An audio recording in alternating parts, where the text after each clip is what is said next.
Hi friends, welcome to Vasu Kannada logs. ಇವತ್ತಿನ ವಿಡಿಯೋಲಿ ನಾನು ನಿಮಗೆ ಇದ್ಕಿದ ಅವರೆಕಾಳು ಸಾಂಬಾರು ಹೇಗೆ ಮಾಡೋದು ಅಂತ ತೋರಿಸ್ಕೊಡ್ತೀನಿ. ಮಸಾಲೆ ರುಬ್ಬಿಟ್ಟು ಬನ್ನಿ ಹೇಗೆ ಮಾಡೋದು ಅಂತ ನೋಡೋಣ. ಇನ್ನೇನು ಸೀಸನ್ನು ಮುಗೀತಾ ಬಂತು. ನಾನು 2 ಡೇಸ್ ಬ್ಯಾಕ್ ವಿಡಿಯೋನ ಶೂಟ್ ಮಾಡಿಕೊಂಡೆ ನಿಮಗೆ ತೋರಿಸೋಣ ಅಂತ. ಬನ್ನಿ ನನ್ನ ಸ್ಟೈಲಲ್ಲಿ ನಾನು ಹೇಗೆ ಮಾಡ್ತೀನಿ ಅವರೆಕಾಳು ಸಾಂಬಾರು ಅಂತ ತೋರಿಸ್ತೀನಿ. ಇದಕ್ಕೆ ಬೇಕಾಗಿರೋ ಇಂಗ್ರೀಡಿಯೆಂಟ್ಸು ಸ್ವಲ್ಪ ಶುಂಠಿ ತೊಗೊಂಡಿದ್ದೀನಿ, ಒಂದು ಬೆಳ್ಳುಳ್ಳಿ ತೊಗೊಂಡಿದ್ದೀನಿ, ಒಂದು ಈರುಳ್ಳಿ, 2 ಟೊಮ್ಯಾಟೊ, ಸ್ವಲ್ಪ ಕೊತ್ತಂಬರಿ, ಕೊಬ್ಬರಿ ತುರಿ ಒಂದು 1/4 ಚಿಪ್ಪಸ್ ತೊಗೊಂಡಿದ್ದೀನಿ, ಸ್ವಲ್ಪ ಪೆಪ್ಪರು, ಸ್ವಲ್ಪ ಸೋಂಪು ತೊಗೊಂಡಿದ್ದೀನಿ. ಗಸಗಸೆ ಇದ್ದರೆ ಹಾಕ್ಕೊಬೋದು, ಇಲ್ಲ ಆಪ್ಷನಲ್ ಅದು. ಈಗ ರುಬ್ಕೊಂಬರೋಣ. ಎಲ್ಲ ಜಾರ್ಗೆ ಹಾಕ್ಕೊಂಡಿದ್ದೀನಿ. ಹಾಗೆ 2 ಸ್ಪೂನಷ್ಟು ಧನಿಯಾ ಪುಡಿ ಹಾಕ್ಕೊತಾ ಇದ್ದೀನಿ. ಈಗ ಅದೇ ಜಾರ್ಗೆ ನಾನು ಹಾಕ್ಕೊಬಿಡ್ತೀನಿ, ಒಂದೇ ಸರಿ ಹಾಕ್ಕೊಂಡು ರುಬ್ಕೊತೀನಿ ನಾನು. 2 ಟೇಬಲ್ ಸ್ಪೂನಷ್ಟು ಧನಿಯಾ ಪುಡಿ, 1 ಟೇಬಲ್ ಸ್ಪೂನಷ್ಟು ಗರಂ ಮಸಾಲ ಹಾಕ್ಕೊತಿದ್ದೀನಿ. ಖಾರದ ಪುಡಿ ನಾವು ಮತ್ತೆ ಬೇಳೆ ಒಗ್ಗರಣೆ ಹಾಕಿದಾಗ ಖಾರದ ಪುಡಿ ಹಾಕಬೇಕು. ನಾನು ಬರೀ ಇಷ್ಟೇ ಹಾಕೋದು ರುಬ್ಕೊಳಕ್ಕೆ. ಈಗ ಒಗ್ಗರಣೆ ಹಾಕೋಕ್ಕೆ ಆಯಿಲ್ ಹಾಕಿದ್ದೀನಿ. ಈಗ ಆಯಿಲ್ ಆದಮೇಲೆ ಸ್ವಲ್ಪ ಸಾಸಿವೆ, ಕರಿಬೇವು, ಈರುಳ್ಳಿ ಹಾಕ್ಕೊತಿದ್ದೀನಿ ಒಗ್ಗರಣೆಗೆ.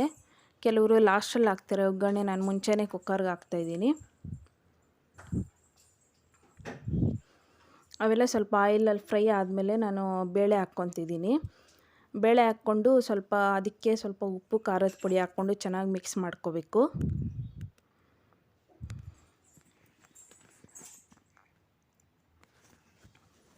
ನಾನು ಮಸಾಲೆಗೆ ರುಬ್ಬೋದಕ್ಕೆ ನಾನು ಹಾಕ್ಕೊಂಡಿಲ್ಲ ಖಾರದ ಪುಡಿ ಮತ್ತು ಅರಿಶಿನ ಕೂಡ ಹಾಕ್ಕೊಂಡಿಲ್ಲ. ಸೊ ಇವಾಗ ಹಾಕ್ಕೊಂಡ್ರೆ ಸಾಂಬಾರು ಟೇಸ್ಟು ಚೆನ್ನಾಗಿರುತ್ತೆ. ನಾವು ಮಸಾಲೆಗೆ ರುಬ್ಬೋದಕ್ಕೆ ಖಾರದ ಪುಡಿ ಹಾಕ್ಕೊಳೋದಕ್ಕಿಂತ ಈ ಥರ ಬೇಳೆಗೆ ಹಾಕ್ಕೊಂಡ್ರೆ ತುಂಬ ಚೆನ್ನಾಗಿರುತ್ತೆ ಟೇಸ್ಟು. ಇವಾಗ 1-2 ಟೇಬಲ್ ಸ್ಪೂನ್ ಖಾರದ ಪುಡಿ ಹಾಕ್ಕೊಂಡಿದ್ದೀನಿ. ಸ್ವಲ್ಪ 1/4 ಚಮಚ ಅಷ್ಟು ಅರಿಶಿನದ ಪುಡಿ ಹಾಕ್ಕೊಂಡು ಮಿಕ್ಸ್ ಮಾಡ್ಕೊತಾ ಇದ್ದೀನಿ. ಈಗ ರುಬ್ಬಿರೋ ಮಸಾಲೆನೂ ಹಾಕ್ಕೊತಿದ್ದೀನಿ.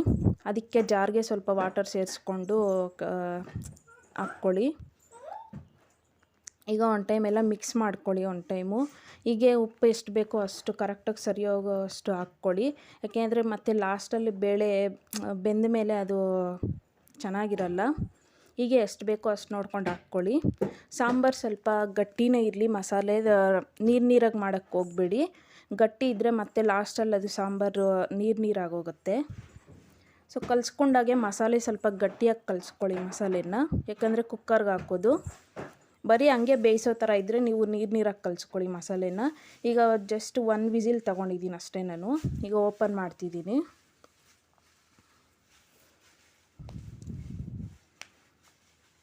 ನೋಡಿ, ಜಸ್ಟ್ 1 ವಿಸಿಲ್, ಪೂರ್ತಿನೂ ಬಿಟ್ಟಿಲ್ಲ ನಾನು 1 ವಿಸಿಲ್ಗೆ. ಆದರೂ ಸ್ವಲ್ಪ ಲೈಟಾಗಿ ಬೆಂದೋಗಿದೆ ಬೇಳೆ. ನೀವು ಹಂಗೆ ಆದ್ರೂ ಬೇಯಿಸ್ಕೋಬೋದು, ಚೆನ್ನಾಗಿರುತ್ತೆ. ಸಾಂಬಾರಂತೂ ಚೆನ್ನಾಗಿ ಬಂದಿದೆ.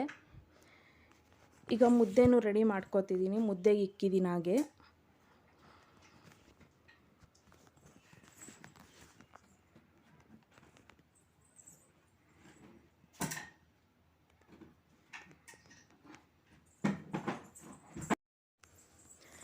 ನಿಮ್ಗೆ ಯಾರಿಗಾದ್ರೂ ಮುದ್ದೆ ರೆಸಿಪಿನೂ ಬೇಕು ಅಂದರೆ ಕಮೆಂಟ್ ಮಾಡಿ ಫ್ರೆಂಡ್ಸ್, ಖಂಡಿತ ನಾನು ವೀಡಿಯೋನ ಮಾಡ್ತೀನಿ. ನಾನು ಇದೇ ಥರನೇ ಮುದ್ದೆ ಮಾಡೋದು ನೋಡಿ.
ಈಗ ಮುದ್ದೆನೂ ರೆಡಿ ಆಯಿತು ಫ್ರೆಂಡ್ಸ್, ಇನ್ನೇನು ಸರ್ವ್ ಮಾಡೋದೆ.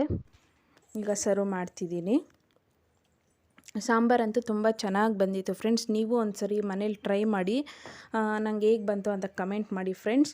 ಖಂಡಿತ ನಿಮ್ಗೆ ಇಷ್ಟ ಆಗುತ್ತೆ. ಹಾಗೆ ಈ ವಿಡಿಯೋ ಇಷ್ಟ ಆಗಿದರೆ ಲೈಕ್ ಮಾಡಿ, ಶೇರ್ ಮಾಡಿ, ಸಬ್ಸ್ಕ್ರೈಬ್ ಮಾಡ್ಕೊಳ್ಳಿ ಫ್ರೆಂಡ್ಸ್. ನೆಕ್ಸ್ಟ್ ವಿಡಿಯೋಲಿ ಸಿಗ್ತೀನಿ. ಧನ್ಯವಾದಗಳು.